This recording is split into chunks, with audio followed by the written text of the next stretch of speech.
এসেছিস? তা এদিকে এসে বস। এসে ওই দরজার সামনে হাঁটার পথে কেন বসতে হবে? এখানে বসলে তোমার মুখটা খুব সুন্দরভাবে দেখা যায়।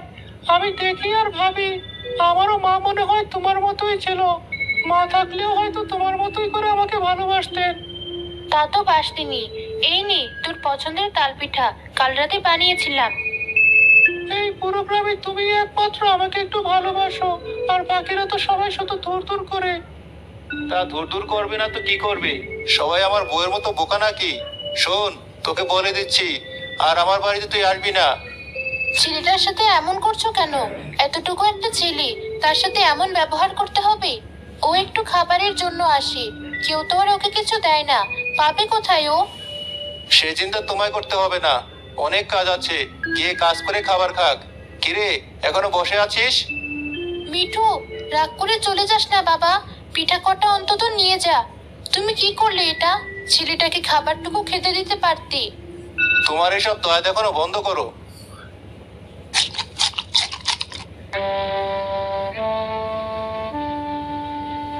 কিরে ছোকরা, দোকানের সামনে এসে এভাবে দাঁড়িয়ে আছিস যে? আমার খুব খিদে লেগেছে, একটু খেতে দিবেন? শুধু শুধু আমি তোকে খেতে দিতে পারবো না, কাজ করে দে, খেতে দিচ্ছি। ঠিক আছে, দিচ্ছি। শোন, এখন থেকে আমার এখানে কাজ করলে প্রতিদিন খেতে পারবি। করবি কাজ? হ্যাঁ, করবো। এরপর থেকে মিঠু সেখানে খাবারের বদলে কাজ করতে শুরু করে।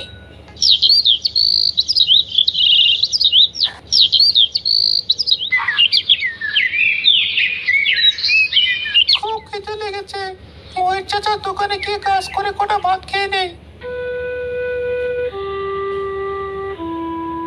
কিরে, তুই আজ এত দেরি করে কাজে এলি কেন? কাজ তো বেশিরভাগ সব আমি করে ফেলেছি। এখন এসেছিস কি শুধু খাবার লোভে? আসলে চাচা, আজ ঘুম থেকে উঠতে আমার একটু দেরি হয়ে গেছে। নবাবের ছেলে, তার নাকি আবার ঘুম থেকে উঠতে দেরি হয়েছে। প্রতিদিন এসে যে খেয়ে কাজে হাত দিস, তা আজ আর হবে না। বাকি সব কাজ শেষ করে তারপর খাবি। ঠিক আছে চাচা, তাই করবো। রে, ওটা কাজে রেখেছিস? আবার এমন করিস কেন? আরে, কাজে রেখেছি যাতে কোনো টাকা পয়সা না দিতে হয় তাই। অন্য কাউকে কাজে রাখলে মাসে কত টাকা দিতে হতো জানো? হ্যাঁ, সে তো জানি, কিন্তু ওর ওই অপয়া মুখটাই তো দেখতে ইচ্ছে করে না। ছাড়ো ওসব, তুমি চা রুটি খাও। কি কপাল, একবেলা খাবার পেয়ে এত কাজ করি, আজ একটু ভুলের জন্য সেটুকুও পেলাম না। পরের চাচার বাড়িতেও আর যেতে পারি না, চাচির কথা খুব মনে পড়ে। কিন্তু আমি এতিম বলে আমাকে কেউ একটু ঠাঁই দেয় না। আচ্ছা, পৃথিবীর সব এতিমেরই কি আমার মতোই অবস্থা? এই, হাত চালিয়ে কাজ কর দেখি।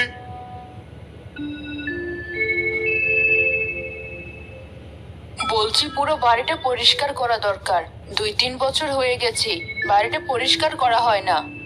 সে তো ঠিক আছে, কিন্তু এত বড় বাড়ি পরিষ্কার করতেও তো অনেক টাকা লাগবে। এই বাড়ি পরিষ্কার করাতে এতগুলো টাকা খরচ করে ফেলবো? তুমি গ্রামের মোড়ল মানুষ, টাকা পয়সার অভাব নেই, তবুও এমন হাড়কিপ্টে লোক কেন আমি বুঝি না। যাই হোক না কেন, পুরো বাড়ি আমার পরিষ্কার চাই। কি মুশকিলে যে ফেলো তুমি আমাকে। এবার কি তাহলে কেন্নির পাল্লায় পড়ে আমার এতগুলো টাকা পানিতে যাবে? না না, তা হতে দেওয়া যাবে না। এই তো বুদ্ধি পেয়েছি, মিঠুকে ডেকে এনে কাজ করিয়ে নেই। হি হি হি, তাহলে আমার আর কোনো টাকাই দিতে হবে না, এক বেলা খেতে দিলেই হয়ে যাবে।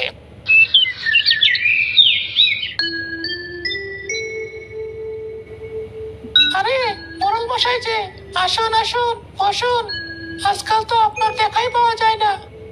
কাজের চাপে আর বের হতে পারি না, এখনো তো এসেছে একটা কাজে। কি কাজ মোড়ল মশাই? আপনার আবার এমন কি কাজ পড়লো যে আমার দোকানে আসতে হলো? ওই বাড়িটা একটু পরিষ্কার করাতে হবে। কেন্নি যত সব আজগবি পাই না, বুঝিস তো, মেয়ে মানুষ, টাকা কামানোর কষ্ট তো আর বোঝে না। আবার না করে দিলেও ঘরে শান্তি থাকবে না।